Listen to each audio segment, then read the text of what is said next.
Hello, welcome to the YouTube channel from 1996 Party Wall. I'm the Chief Surveyor Dill. Let's get on with it. This is a question and answer session. We try and do, well, as often as we can now. Okay, all about audience questions. Please let me have your comments. Any questions you'd like, send them to my email. Right, so today's question: homeowners and the party wall implications for homeowners. And they do sort of change a little bit. So I'm going to go through what I think is the latest sort of set of implications. This is a little chart that I've designed. It's in the, if you go to the description link, you'll be able to download a PDF. This has got all that in there. So, okay, what are the most common type of works that homeowners need to be aware of? So rear extensions, section 6.1, hardly 6.2. You'll probably get section 1 in there, but I've taken that out because it's not automatic descent. It does apply though. Loft conversions, that's the other type of work. So people are trying to get more bedrooms or home offices and so forth. I've left out porches and I've put them in a yellow color, porches and outhouses. Outhouses are interesting, to say the least. They're not always notifiable. I'm going to do a separate section on outhouses, just purely on outhouses. And then the one that's always notifiable, and this is the one that causes the most problems, is removal of chimney. And I'm talking about chimney breast, which is the element below the roof line. If you imagine the roof, that's the chimney breast. Chimney stack is that bit that sticks up. Okay, so if you, the sharp amongst you will see most of it, section 1, 6.1. Occasionally you get section 6.2. There's little bits of section 1 and there's section 2.3 notices.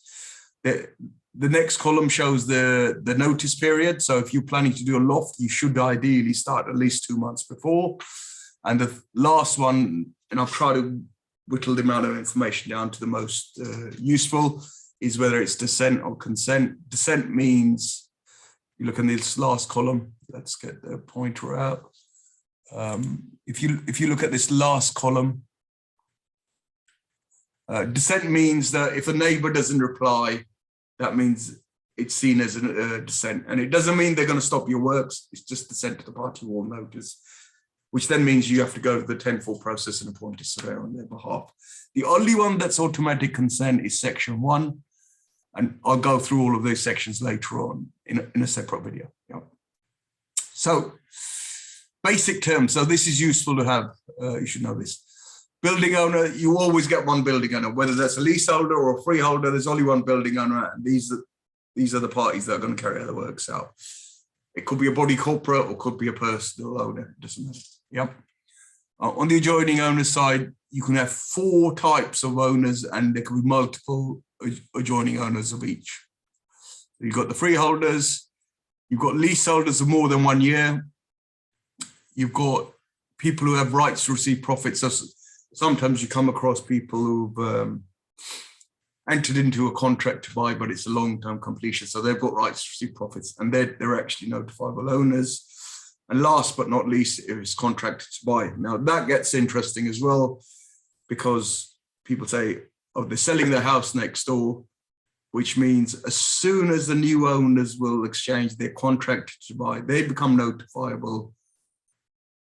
And by that reference, the existing owners are going to fall away at some point once the completion happens. At that point, they're actually both owners. So just be aware of that. Currently, the guidance is short-hold tenants are not included, council tenants are not included, and mortgage companies don't need to be notified. So they're not notifiable.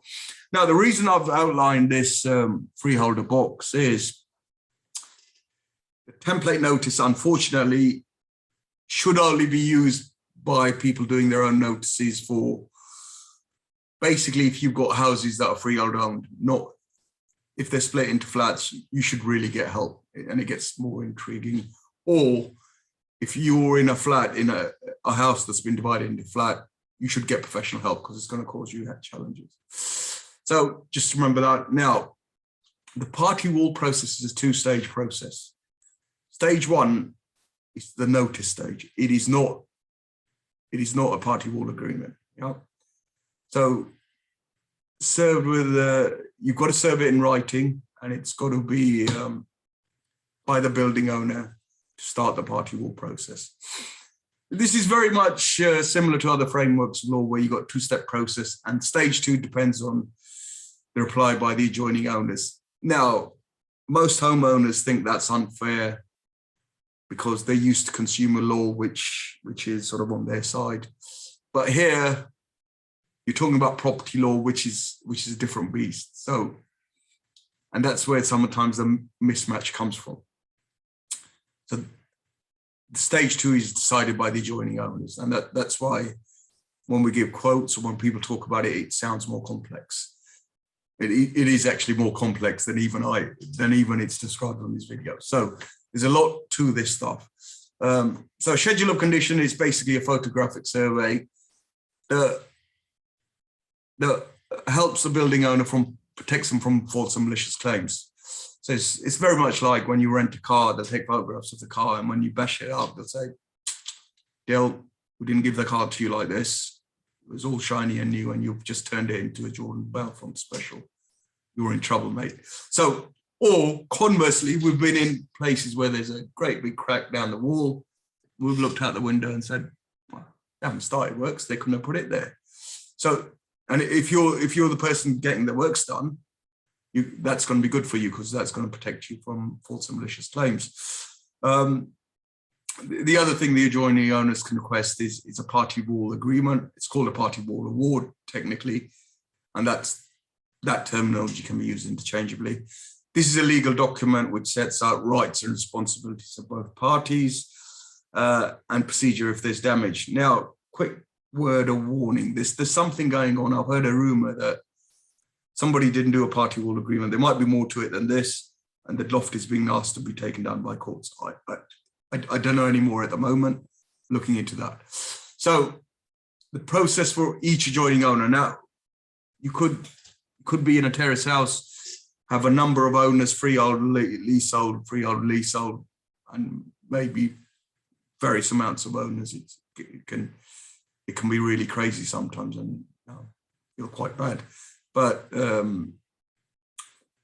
we're just there to comply with the law. We didn't make it, and I don't always like what the implications are. So anyway, back to this point, the adjoining owners can consent with a schedule of condition, which is that photographic survey.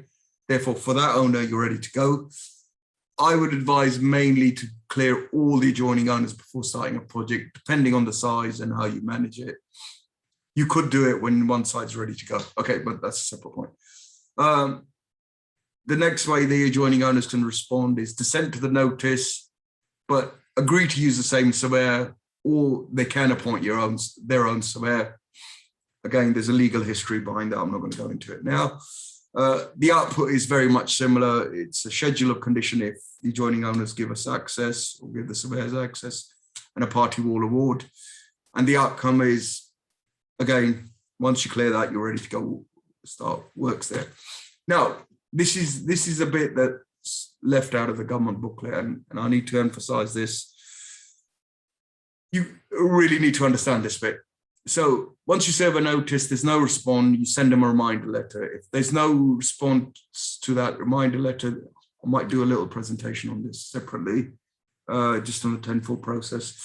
Then you appoint a surveyor on their behalf. They could write to the adjoining owner, request a schedule of condition.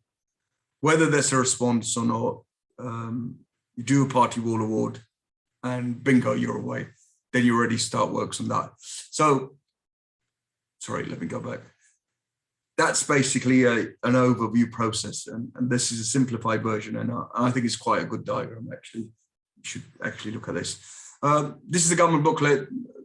The address has got longer since I last looked at it, so I'll put it on there for you.